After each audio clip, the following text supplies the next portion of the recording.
Welcome to the Onyx Woman Network with your host, Ola Jackson.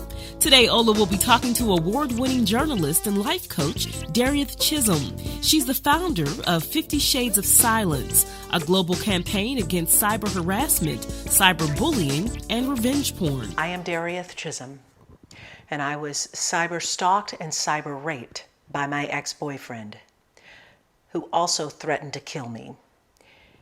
And when he couldn't kill me, he picked up another weapon, his cell phone, and he'd loaded pictures of my naked body, and he blasted it out onto the internet. I am talking with Darieth Chisolm. You know her as one of our most popular anchor people on WPXI. You've seen her all over social media. She's an entrepreneur, a life coach, Emmy award-winning host, and now she is taking on a new venture, one that I think that probably she would rather not have been in this situation to take this on, but it happens. And as the leader that she is, she didn't just complain, didn't just go away.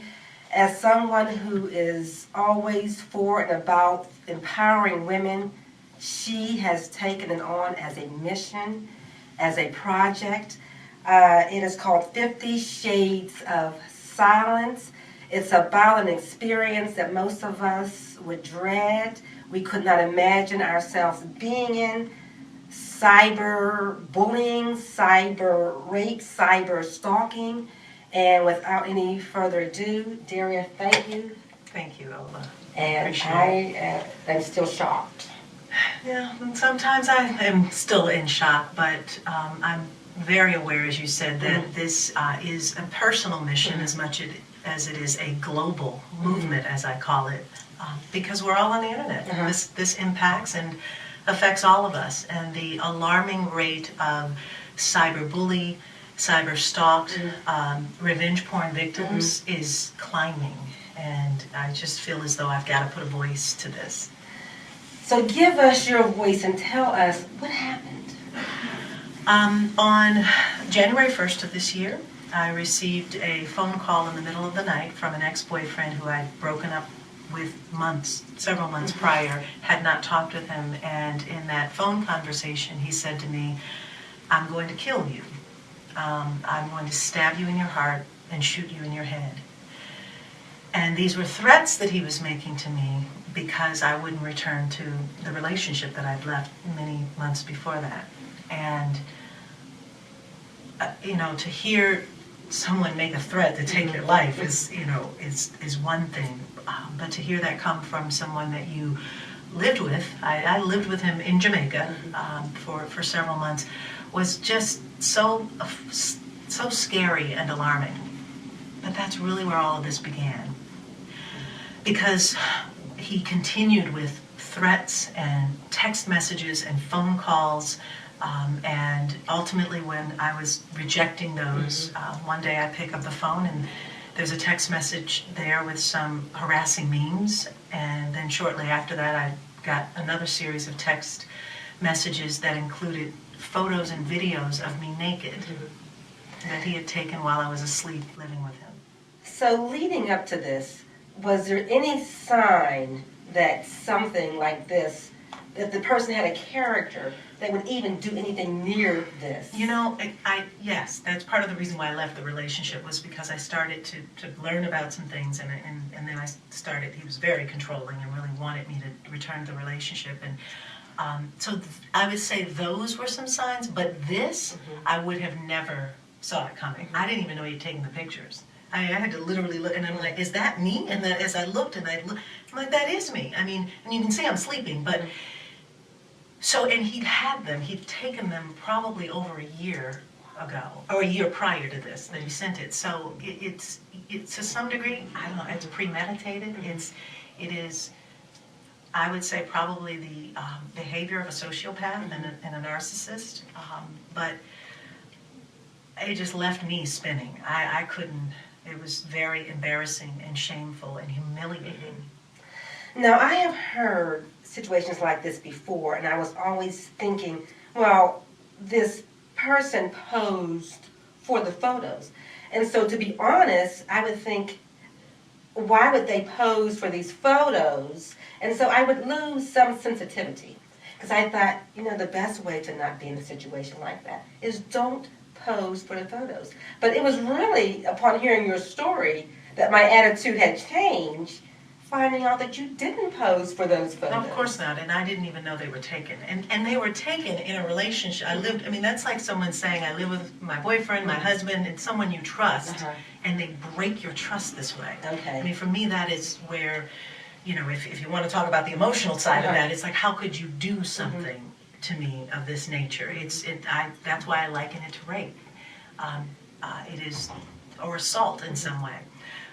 And to address when those people who do pose or send text messages of themselves nude, that's obviously questionable behavior, but it doesn't give permission to the person to post it and share it with other people and shame them in that way. So on that day, your life really changed Ever. Yeah. And the first step was, who was the very first person you called? It took me a while to even call anybody. I couldn't even call my mom. I mean, this was, I was locked in shame and in silence. I thought, I don't want anybody to see me this way. How am I going to tell someone about this? I mean, who do you tell, And I was afraid to call the authorities or police or an attorney. And frankly, he knew that. In fact, he told me, I am going to silence you and destroy you, and there's nothing you can do about it. Because, of course, he was threatening my celebrity, my credibility. And that's what happens with so many other people. That's what happens to kids. They, when they're cyberbullied, they're afraid that their parents are going to know, or that other students in the school, or that other people will think poorly of them, and they are further humiliated through it. And so I was very much in that place. And the text messages, by the time they moved he put them onto a website and sent me text messages telling me, look at this website. I mean, they talk about a lot of evidence. More harassing. Yeah, but the harassing. But then when I saw it on a website is when because then I thought, oh my God, this is out here for the world to see.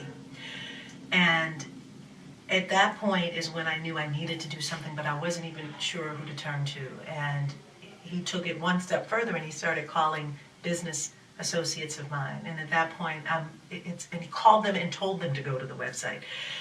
So eventually I talked with an attorney who said, of course, you've got to move forward with this, and I know you don't want anyone to see it.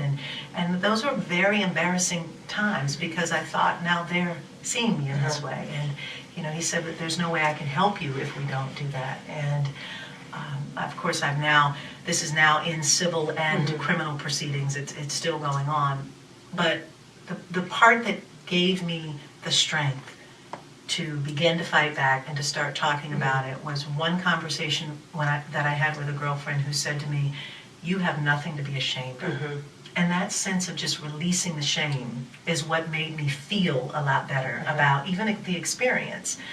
And that was really important. And then I had to say to myself, constructively, and as a life and business coach, I started using my own skills to move me through this. And then I had to question, do I choose to let this happen to me or for me?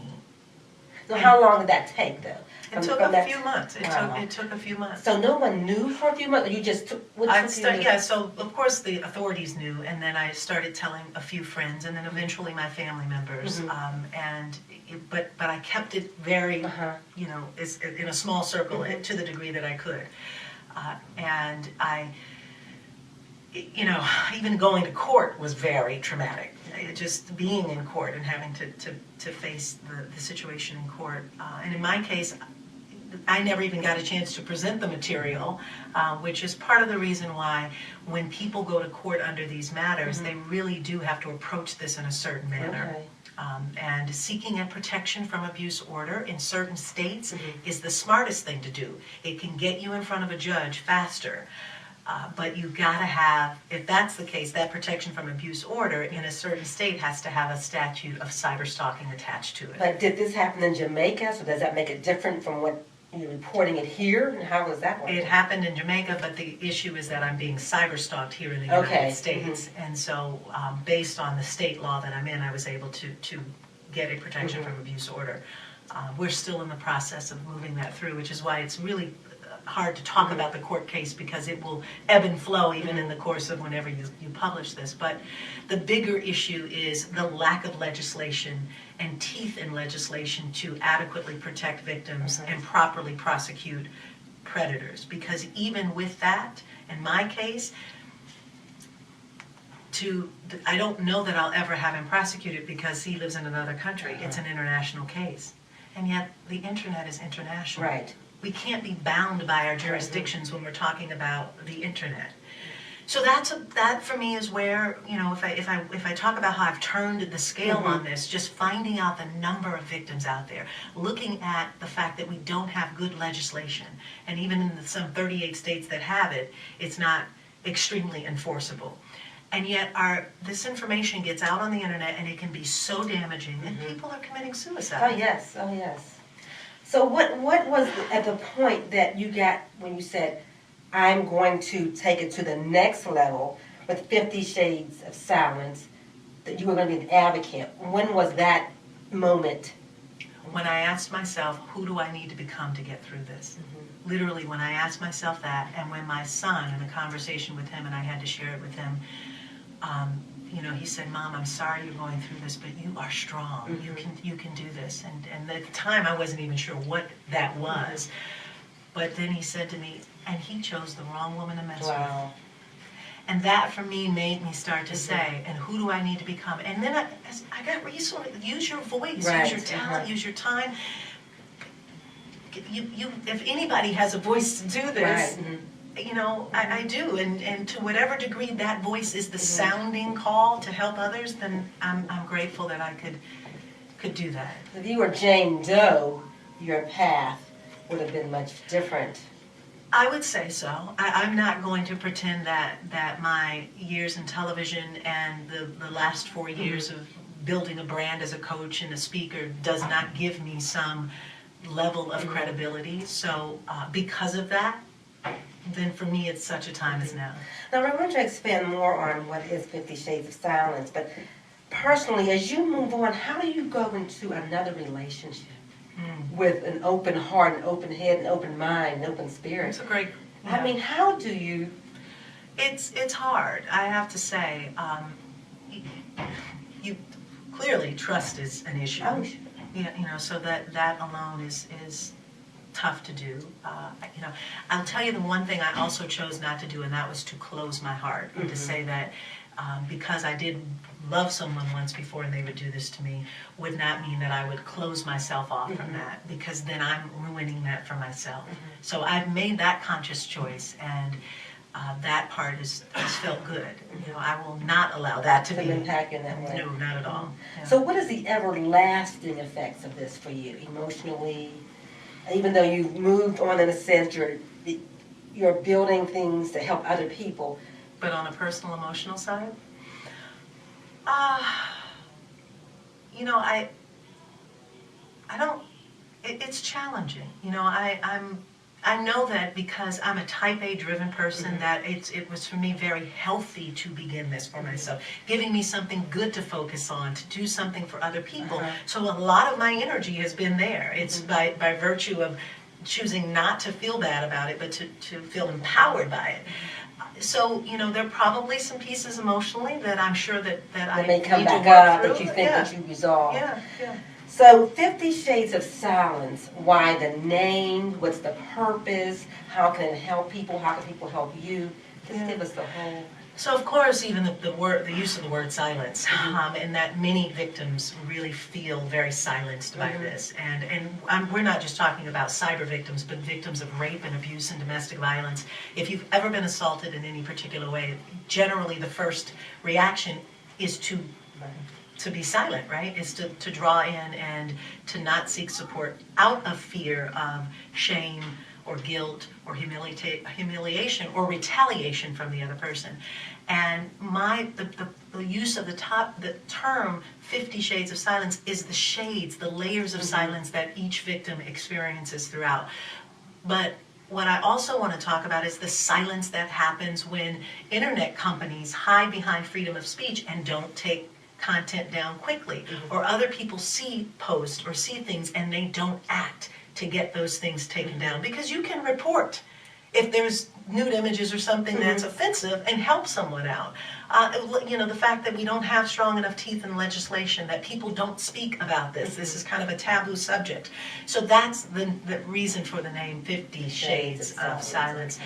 But really the goal is to give voice and dignity to victims of cyber crimes. And through that, 50 Shades of Silence is a multimedia campaign. It includes a documentary. I'm in the process of shooting a documentary. I have a number of victims that are, and advocates and lawmakers that are lined up across the country to go and interview. In addition, the website that is up now at 50shadesofsilence.com has a long list of resources and ways that people can get support, ways that you can get your websites shut down and the material taken down. Now, is it ever gone? Is it ever? To some degree, no, but if you use certain takedown services, you can have the internet, what they call scrubbed, and have those images removed. Yeah, and so that can be, the costs can be pretty substantial, and that's the reason why, there are some attorneys who are specialized in this field, because that's important to get a specialized person in this field, have offered themselves pro bono. But we shouldn't have to jump through the number of hoops, particularly to get the content shut down quickly. And then, of course, we want to be able to prosecute effectively as well. So what happens, what are they charged with? What happens to them when they're found guilty? It depends on what state they're in. And it also depends on what the state has as its statutes. And I can tell you that in most cases it's a $1,000 fine. Okay. Or it's, if found guilty, and on the criminal side, it could be up to 30 days in jail. It just depends on the state. It's all varied. If they have, that's why I said there's not enough teeth in the legislation. So politically, you'll be advocating on that behalf, though, to make sure that. And as much as I am, but what I am also doing is giving voice to those people who are doing that, because they know the language. I'm not an attorney. I'm not a lawmaker, but those people who have been in the fringes working at this are the people that I want to partner with and help their voices be heard as well, so people get to understand how important it is to advocate for victims in this way. How can folks help you? There's a number of different ways, and I would be greatly appreciative of that. One is just to share the message. Start on, letting people know, hey, if you've been a victim of this, be sure to connect with 50shadesofsilence.com. I have a place on the website where if you want to share your story, you can. And the story can certainly be in consideration for the documentary, as well as the anthology, a book of other stories. But it could also just be a place for people to share, and with no judgment and with no publicity, to allow them to just get it out there. The other thing would be is to be a part of the crowdfund, and we're crowdfunding and fundraising in a unique way in that we're using Patreon, which is a different model in that people could pledge as little as $5 a month, but get to go on this journey with us. So we will take them behind the scenes for the documentary, ask them questions, get them to, I call them field producers, so they'll get the chance to really be involved in this. And then there's also the ability to just make a one-time donation. When does the process start for the documentary? We already started. We've been shooting, throughout Pittsburgh with this piece of me sharing the story. And I have a number, we're headed to Miami to shoot a few people. We are headed to my court case. Then we're headed out to New York, Arizona, LA, and so we've lined up a number of people, and it's likely this will also stretch into international territory as well. And you expect to have it complete when? Probably about a year. We'll probably shoot another 6 months and then go into post, and then my goal when the film is done is to have it available to be released and hosted in theaters around the country. So a community, a group can host the theatrical version of the documentary, and then open, because if you're hosting it, you can open that space up afterwards for dialogue. And so we'll have a syllabus and talking points where victims and lawmakers and advocates could share the space in the room. I also want this to also be available for broadcast, traditional broadcast, and then of course on VOD, video on demand, so people can download and watch it online. And that's really great for young women as well. High school, college, all that you hear that's going on, you would think this would have a major impact. And I tell you, like I said, I was shocked, and my compassion for you is just so deep. I just feel so sorry. Thank you. I really do. And like your son said, they mess with the wrong woman. And I can't wait for it to come out. And certainly we plan to do whatever we can to support what you're doing. Thank you so much. Thank you for watching, and you got the website is www.50shadesofsilence.com. Thank you. Bye-bye. Thank you.